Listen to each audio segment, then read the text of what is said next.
Hello दोस्तों, कैसे हैं आप सब। उम्मीद करते हैं आप सभी अच्छे होंगे। दोस्तों 8 फरवरी की कुमार गौरव सर की करंट अफेयर्स की फुल पत्ती वाली क्लास का कम समय में हम लोग रिवीजन करने वाले हैं। तो वीडियो काफ़ी इंपॉर्टेंट होगा, वीडियो को आप पूरा देखिएगा और अगर आपको वीडियो अच्छी लगे तो इसे अपने दोस्तों तक शेयर जरूर कीजिएगा और वीडियो को लाइक जरूर कीजिएगा। तो आइए आज की वीडियो को स्टार्ट करते हैं। पहला प्रश्न है, WHO ने ग्लोबल कैंसर बर्डन रिपोर्ट के अनुसार वर्ष 2022 में किस कैंसर के सर्वाधिक मामले दर्ज किए हैं। तो कौन से कैंसर के सर्वाधिक मामले दर्ज किए गए हैं? फेफड़े के कैंसर।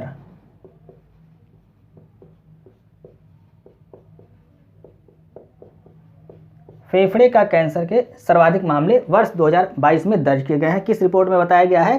तो WHO ने ग्लोबल कैंसर बर्डन रिपोर्ट में यह जानकारी दी है कि वर्ष 2022 में सर्वाधिक मामले फेफड़े के कैंसर के दर्ज किए गए हैं। कितने दर्ज किए गए हैं? 12.4%। 12.4% फेफड़े के कैंसर के मामले दर्ज किए गए हैं। तो इस रिपोर्ट में कहा गया है कि कैंसर में विश्व में मृत्यु का सबसे बड़ा, यानी कि जो कैंसर है वो विश्व में मृत्यु का सबसे बड़ा कारण बन के निकला है। और कैंसर के मामले में सर्वाधिक मामला किस कैंसर का हुआ है? तो फेफड़े का कैंसर। ये 12.4% सर्वाधिक मामले इसी के दर्ज हुए हैं। दूसरे स्थान पे कौन है? महिला स्तन कैंसर, यानी महिला स्तन कैंसर, ये दूसरे स्थान पे, इसमें 11.6% मामले दर्ज हुए हैं। अगर आपसे पूछता है कि कैंसर से मौत के मामले में सर्वाधिक कौन सा कैंसर सबसे प्रथम स्थान पे है, तो फेफड़े का कैंसर इसमें भी पहले स्थान पे, यानी कि फेफड़े के कैंसर से भी सर्वाधिक मौत हुई है। 9वें स्थान पे कौन सा है? Cervical cancer. 9वें स्थान पे यह है सर्वाइकल कैंसर। ये महिलाओं में केवल होता है, पुरुषों में नहीं होता है। महिलाओं में जो गर्भाशय है, गर्भाशय की ग्रीवा पर यह कैंसर होता है, तो ये महिलाओं में होता है। तो 9वें स्थान पे कौन सा है? मौत के मामले, यानी कि कैंसर से मौत के मामले में 9वें स्थान पे कौन सा कैंसर है? सर्वाइकल कैंसर है। पहले स्थान पे कौन सा है? फेफड़े का कैंसर है।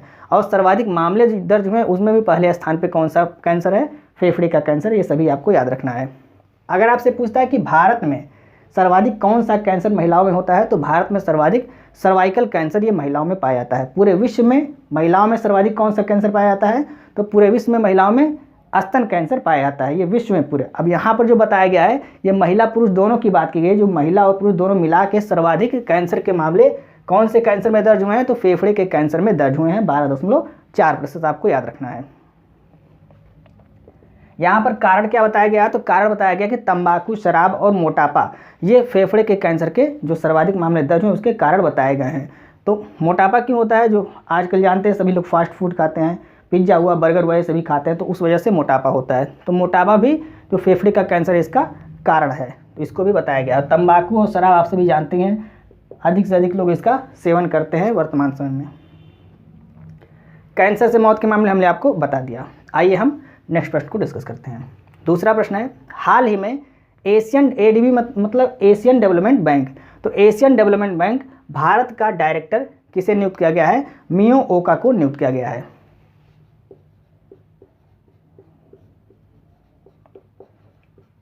मियो ओका को ADB भारत का डायरेक्टर नियुक्त किया गया है। एशियन डेवलपमेंट बैंक ADB का फुल फॉर्म होता है। इसकी स्थापना 1966 में हुई और इसका मुख्यालय कहाँ पर है?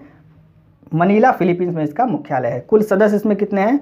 कुल 68 इसमें सदस्य देश हैं, जिसमें 49 एशिया के हैं और बाकी के जो अन्य बचे हुए हैं वो एशिया के बाहर के देश हैं। आपको दोनों, यानी कि यहाँ पर एशियन डेवलपमेंट बैंक इसका नाम है, लेकिन इसमें एशिया और अन्य मतलब एशिया महाद्वीप और अन्य महाद्वीप के भी देश इसमें शामिल है। एशिया के 49 और अन्य महाद्वीप के इसमें देश शामिल हैं।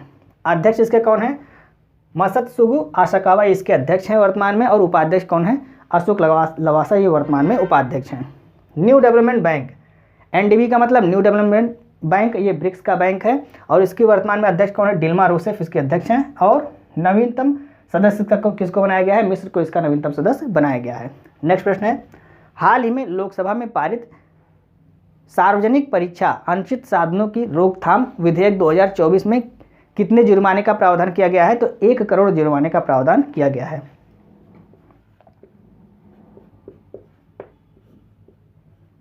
1 करोड़ जुर्माने का प्रावधान किया गया है। यह विधेयक लोकसभा में पारित हो चुका है। नकल करवाते, इसमें कहा गया है कि अगर कोई व्यक्ति या कोई अधिकारी नकल करवाता है या उत्तर पुस्तिका से छेड़छाड़ करता है, तो यह किस अपराध के अंतर्गत आएगा? ये गैर जमानती अपराध के अंतर्गत है, यानी कि नॉन वेलेबल ये अपराध के अंतर्गत ये आएगा। और इसमें पकड़े जाने पर 5 से 10 साल की सज़ा होगी और 1 करोड़ तक का जुर्माना इस पर लगाया जा सकता है। जो भी अधिकारी इसमें पकड़ा जाएगा उसको 5 से 10 साल की सज़ा हो सकती है और 1 करोड़ से अधिक जुर्माना इसमें लगाया जा सकता है। तो कुल कितना जुर्माना लग सकता है? 1 करोड़ का जुर्माना लग सकता है, आपको याद रखना है। आइए हम नेक्स्ट प्रश्न को डिस्कस करते हैं। चौथा प्रश्न है, हाल ही में ऐतिहासिक समान नागरिक संहिता यूसीसी यानी कि यूनिफॉर्म सिविल कोड विधेयक पारित करने वाला पहला राज्य कौन हो गया है? तो पहला राज्य उत्तराखंड बन गया है।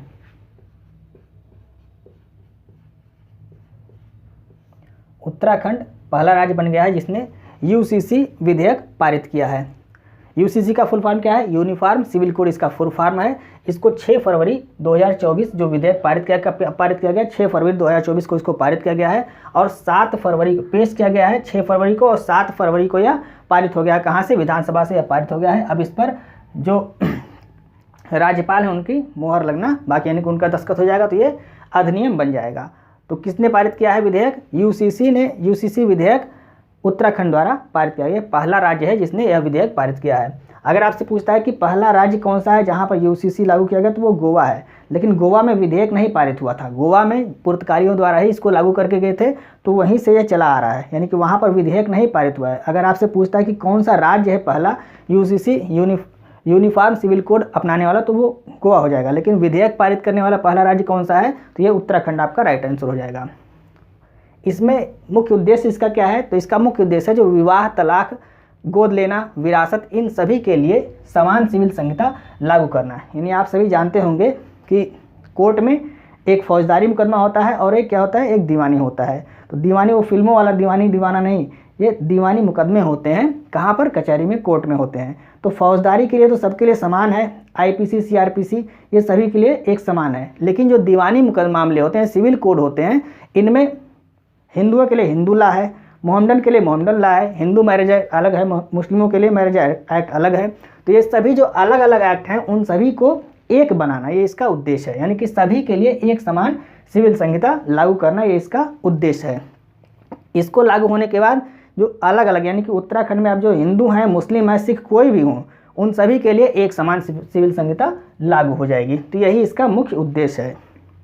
इसमें एलजीबीटी को बाहर रखा गया। एलजीबीटी का मतलब हमने आपको बताया था लेस्बियन, गे, बाइसेक्सुअल और ट्रांसजेंडर। लेस्बियन का मतलब महिला से जब आकर्षित होती है तो वो लेस्बियन होती है। गे पुरुष के प्रति आकर्षित होता है तो वो गे होता है। बाइसेक्सुअल दोनों के प्रति आकर्षण होता है तो वो बाइसेक्सुअल हो जाते हैं। और ट्रांसजेंडर जिसको आप किन्नर कहते हैं। तो ये इन चारों के लिए इसको लागू नहीं किया, यानी कि इनको इससे बाहर रखा गया है। इसको आपको नोट करना है, इंपॉर्टेंट है। एलजीबीटी इनको इस अधिनियम से, यानी इस नियम से बाहर रखा गया है। इसको बनाने के लिए उत्तराखंड में कौन सी कमेटी गठित की गई थी? तो जस्टिस रंजना देसाई जी की अध्यक्षता में कमेटी गठित की गई थी और इसमें कुल 5 सदस्य थे। इंपॉर्टेंट पॉइंट है। भारतीय संविधान में क्या इसके बारे में बताया गया है? तो भारतीय संविधान में पहले से ही इसके बारे में लिखा गया है।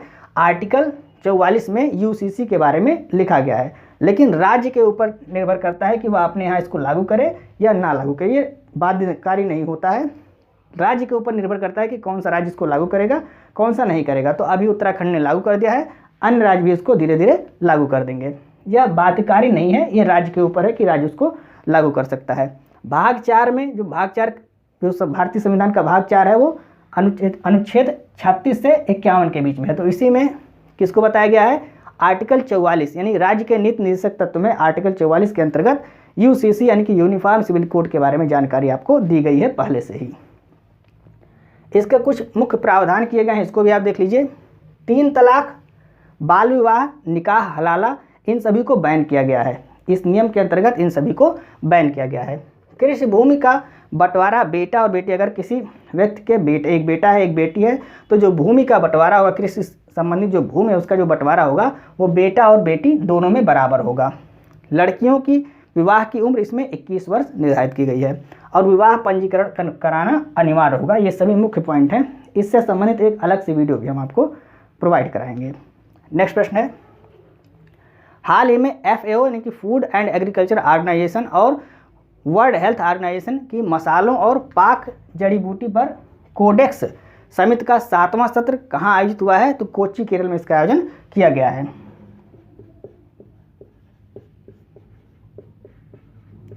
कोच्चि केरल में इसका आयोजन किया गया है। कोच्चि आप सभी केरल जानते हैं, केरल मसालों के लिए प्रसिद्ध है, तो वहाँ पर इसका आयोजन किया गया है। कौन सा सत्र है? 7वां सत्र है। और ये जो कोडेक्स समिति है ये FAO और WHO की मसालों और पाक जड़ी बूटियों पर आधारित एक समिति है। इसकी स्थापना 2013 में की गई थी और मसालों में सर्वाधिक उत्पादन केरल में होता है, आप सभी जानते हैं। FAO यानी कि फूड एंड एग्रीकल्चर ऑर्गेनाइजेशन, इसकी स्थापना कब हुई? 16 अक्टूबर 1945 को इसकी स्थापना हुई। इसके हेड कौन है? क्यू डोंगे इसके वर्तमान में हेड हैं। वर्ल्ड हेल्थ ऑर्गेनाइजेशन की स्थापना 7 अप्रैल 1948 को हुई और इसके वर्तमान में हेड कौन है? डॉक्टर टेड्रोस इसके वर्तमान में हेड हैं। नेक्स्ट प्रश्न है, हाल ही में विंध्यांजलि छात्रवृत्ति कार्यक्रम किसने प्रारंभ किया है? तो शिक्षा मंत्रालय द्वारा इसको स्टार्ट किया गया है।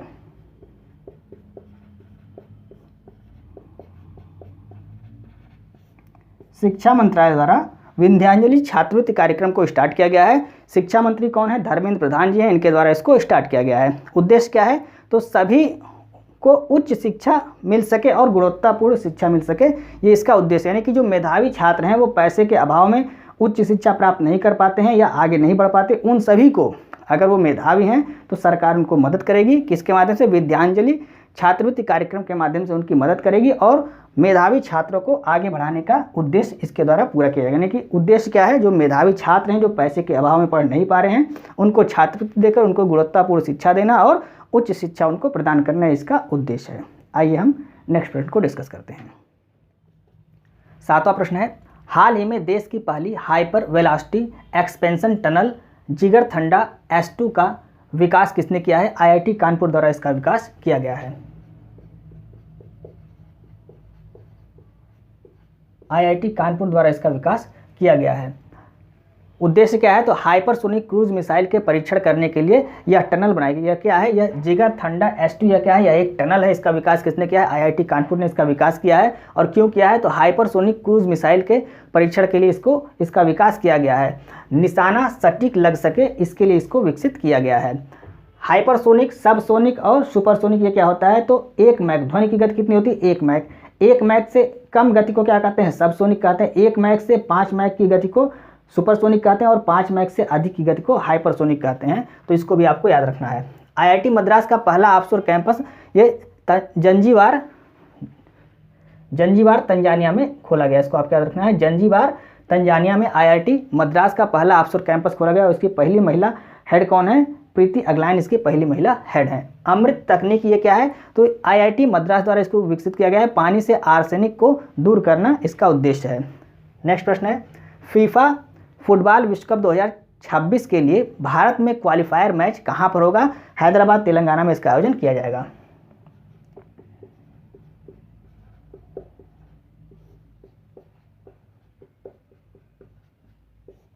हैदराबाद तेलंगाना में पहली बार फुटबॉल विश्व कप 2026 के लिए भारत में क्वालिफायर मैच का आयोजन किया जाएगा। किसके बीच होगा? तो भारत और कुवैत के बीच यह मैच होगा। आयोजन जो फीफा विश्व कप 2026 इसका आयोजन कहाँ पर किया जा रहा है? तो इसका आयोजन USA, कनाडा और मैक्सिको में इसका आयोजन किया जा रहा है और इसमें कुल 48 देश भाग लेंगे। 48 टीमें इसमें भाग लेंगे, आपको यह याद रखना है। फीफा विश्व कप 2022 इसका आयोजन कतर में किया गया था। इसमें विजेता कौन था? अर्जेंटीना इसमें विजेता था और उपविजेता इसमें फ्रांस था। नेक्स्ट प्रश्न है, हाल ही में बाउंस ऑफ जॉय कार्यक्रम किसने प्रारंभ किया है? राजस्थान के स्वास्थ्य मंत्रालय द्वारा इसको स्टार्ट किया गया है। राजस्थान के स्वास्थ्य मंत्रालय द्वारा इसको स्टार्ट किया गया है। उद्देश्य क्या है? तो स्टडी के साथ खेल को बढ़ावा देना इसका उद्देश्य है। राजस्थान के शिक्षा विभाग द्वारा इसको स्टार्ट किया गया है। उद्देश्य है स्टडी के साथ खेल को भी बढ़ावा देना इसका उद्देश्य है। और इसके लिए जो फिजिकल टीचर या खेल टीचर जो होते हैं उनको ट्रेनिंग दी जाएगी, यानी कि उनका प्रशिक्षण कराया जाएगा। और इसमें सहयोग कौन करेगा? स्टेयर्स फाउंडेशन इसमें मदद करेगा। इसको भी आपको याद रखना है। स्टेयर्स फाउंडेशन इसमें मदद करेगा और जो फिजिकल या खेल टीचर होते हैं उनको इसके लिए ट्रेनिंग भी कराई जाएगी। नेक्स्ट प्रश्न है, हाल ही में मुख्यमंत्री वयोश्री योजना 2024 के तहत 3000 रुपये का आर्थिक सहायता देने की घोषणा किसने की है? महाराष्ट्र सरकार द्वारा इसकी घोषणा की गई है। महाराष्ट्र सरकार द्वारा इसकी घोषणा की गई है। 65 प्लस उम्र के व्यक्तियों के लिए इसकी घोषणा, मतलब इसका लाभ किसको मिलेगा? 65 से अधिक उम्र के जो व्यक्ति हैं उनको इसका लाभ मिल सकेगा। 3000 रुपये आर्थिक सहायता उनको मिलेगी और 15 लाख वरिष्ठ नागरिकों को इससे लाभ मिलेगा। आपको कमेंट करके बताना है कि महाराष्ट्र के वर्तमान में सीएम कौन है, महाराष्ट्र के वर्तमान में मुख्यमंत्री कौन है, ये आपको कमेंट करके बताना है। तो ये थी फुल पत्ती वाली क्लास के 10 महत्वपूर्ण प्रश्न, जिसको हमने कम समय में आपको रिवाइज कराने की पूरी कोशिश की। उम्मीद है आपको वीडियो अच्छी लग रही होगी। यदि आपको वीडियो अच्छी लगी तो आप इसे अपने दोस्तों को जरूर शेयर करें और वीडियो को लाइक और सब्सक्राइब करना ना भूलें। अगर आपको इस क्लास की पीडीएफ चाहिए तो आप हमारे Telegram channel RK competition class को ज्वाइन कर सकते हैं, जिसका लिंक आपको इस वीडियो के डिस्क्रिप्शन में मिल जाएगा। आप वहां से टेलीग्राम चैनल को ज्वाइन करके पीडीएफ को प्राप्त कर सकते हैं। मिलते हैं नेक्स्ट वीडियो में। जय हिंद।